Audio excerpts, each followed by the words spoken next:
thought about you. Don't know why I keep on doing what I'm told to do. When the rules are made up by someone we never knew. Baby, wipe your tears and hear me out. We don't need someone to feel alright. Let's do the streets on a Monday. Let's call your exes and tell them they can join us too. Why always put... Hello everyone. So I'm going to do a straight pour tonight. I was watching my friend Brian from Brian's Upper Valley Artistry. He did a straight pour the other night and it was amazing. As soon as he was done with it, as soon as he was done pouring it, I thought that would be amazing if he spun it out. And of course he tilted it, because that's what you normally do with a straight pour. But I'm going to attempt to layer my cup the exact same way and you know, change up the color palette a little bit, but I'm going to try and recreate the initial composition of that pour and see what we can make of it. So I'll tell you about my colors. So the base coat color is Amsterdam's ultramarine blue. It's a really dark but vibrant blue, but it's also super transparent. So I have gone ahead and painted the edges and the sides just to make sure as it rolls over this area. These are thin paints. I don't want the canvas to kind of glow through that transparent blue. So that's the base coat color.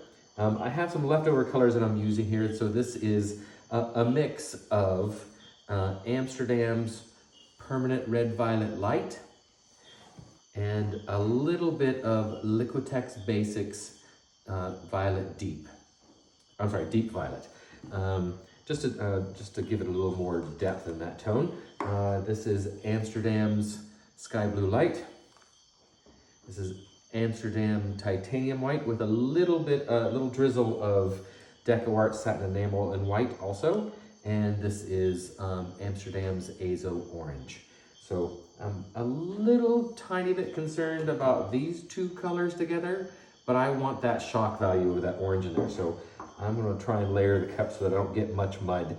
I think it may be inevitable because these paints are so thin. So we'll go ahead and layer our cup. This is an 18 by 18 inch square canvas. So at a thin consistency, I probably only need about 9 or 10 ounces of paint. If it was a thick consistency like I would use for a ring pour, I would need 12 ounces, but a thinner consistency travels further. I won't need as much paint. The first thing I'm going to do is put a little bit of this, a nice healthy layer of this base coat color here in the bottom. There we go. And I'm going to dirty pour a little bit of this white, right here in the back. Nice healthy layer of that. And then the orange is going to go right on top of that.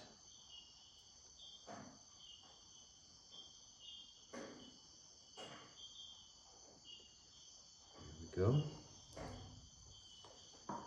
And then I'm going to put the violet on top of that.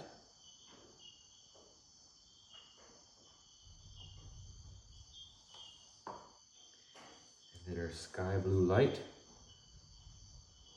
on top of that.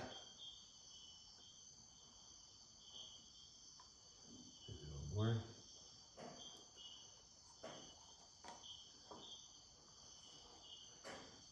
And I'm going to use this white.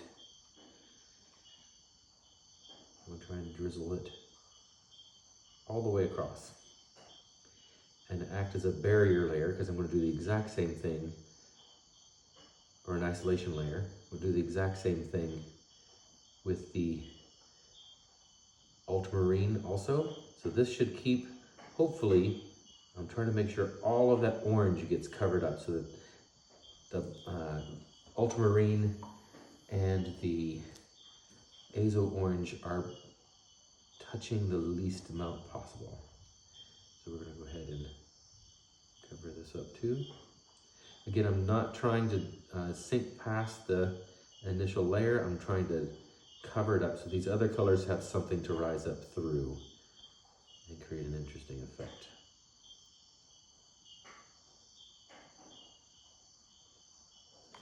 Okay, and that is probably about 10 or 11 ounces of paint. So we're gonna stop right there, and then we'll put down our base coat.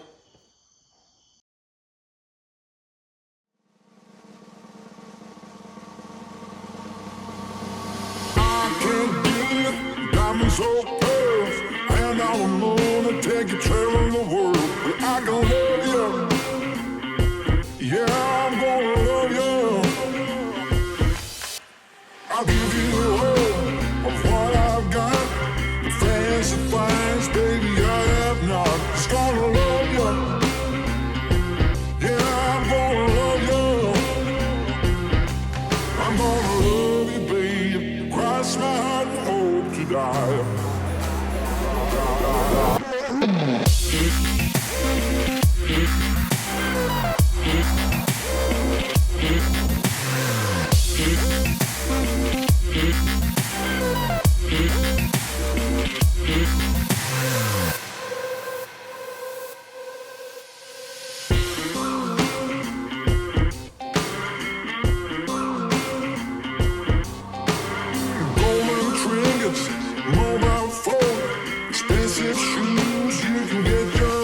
Just gonna love you. Yeah, I'm gonna love you. Just gonna love you. Yeah, I'm gonna love you. I'm gonna love you, babe. Cross my heart and hope to die.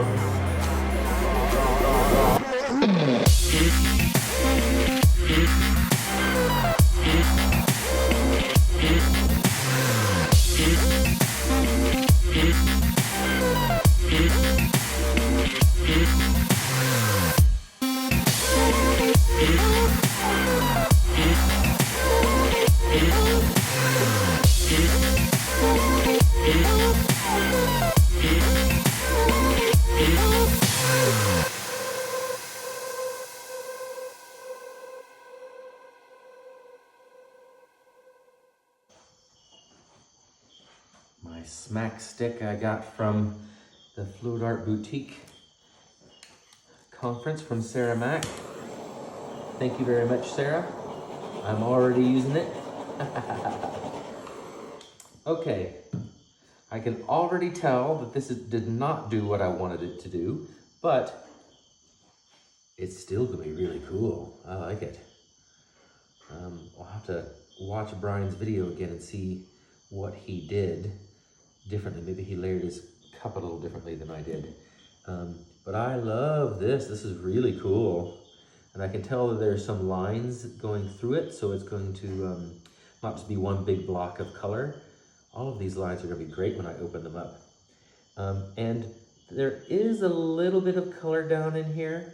I'm gonna let this, I'm talking to kind of delay my spin and pour because I want to see if any cells pop up. A couple of things just popped right there. A couple of things here. There are some multicolored cells coming up in here, but if I lose a lot of this, I'm okay with this because it's kind of, there are some colors in there, but it's kind of dull. Unless a lot more cells come up. So let's just let this develop for a moment. It looks like it wants to come down this way. We're gonna spin this around and see if it moves back this direction. These cells here are really cool too. Wow, that I can see that orange is kind of woven through there. It's going to be really interesting to see what that looks like when it's spun out.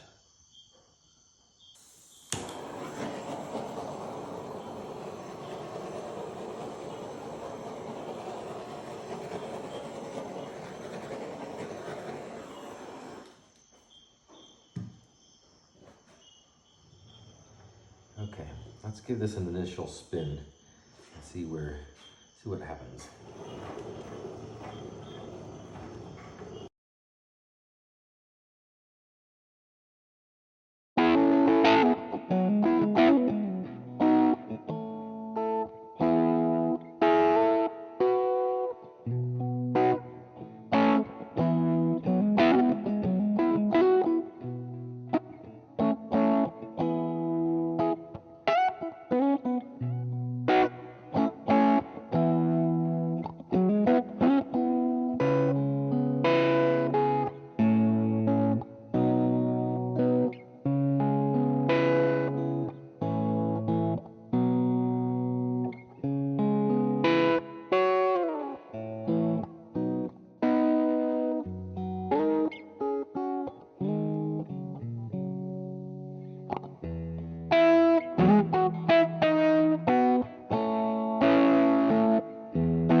So here are the results of my thin pour, thin straight pour.